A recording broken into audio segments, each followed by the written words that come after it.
This is 22-year-old YouTuber Ceylan. His father is Belgian and his mother is Belgian Chinese. He said he was living in Shanghai, but earlier this year he said in his most popular YouTube video to date that he escaped the city after authorities implemented strict lockdowns in response to a COVID-19 outbreak. Ceylan moved to Belgium, and then on May 31st he announced he was moving to Taiwan on a business visa. As Ceylan prepared to move to Taiwan, he took to Twitter to complain about Taiwan's housing. He claimed that each Taiwan apartment is uglier than the last. Is that true?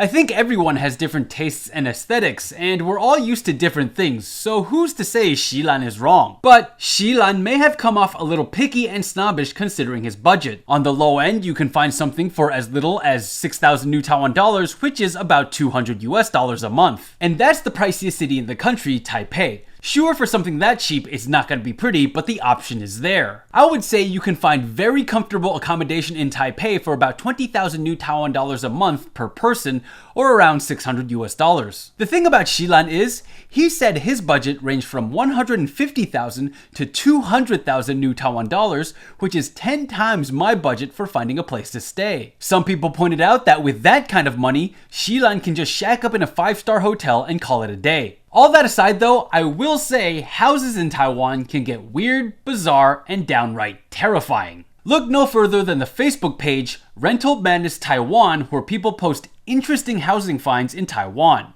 Take for example this apartment posted to the group. A dresser, couch, coffee table, TV, and bed are so tightly cramped into a single tiny space that there's barely any room to stand, not to mention walk around. I think the landlord's goal here was to jam as much stuff as he could into that space so he can jack up the price. Then you also got this picture of a stairway with a fire door which serves no apparent purpose smack in the middle of it. There's an apartment with a punching bag next to a television, which is great if you don't care about your security deposit. Next, let's talk about washing machines in the bathroom, because apparently in Taiwan, that's a thing. You have this apartment where a washing machine is installed in an actually nice looking tub.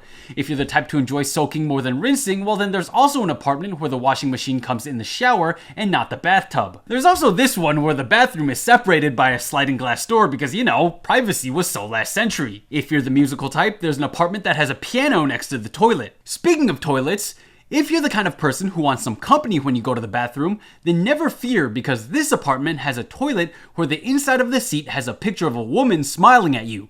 Nothing like seeing a friendly face first thing in the morning. I'm very particular when it comes to housing, and a lot of these images are nothing short of horrifying to me, so this is about as much as I can handle. But as you can see, Taiwan offers a variety of housing options. Like, the range is so broad. Instead of being relatively normal to extremely luxurious, Taiwan's spectrum ranges from what on earth to wow, that's really nice. Anyway, I hope Ceylan can find a nice house. As we've seen here, there's a lot to sift through.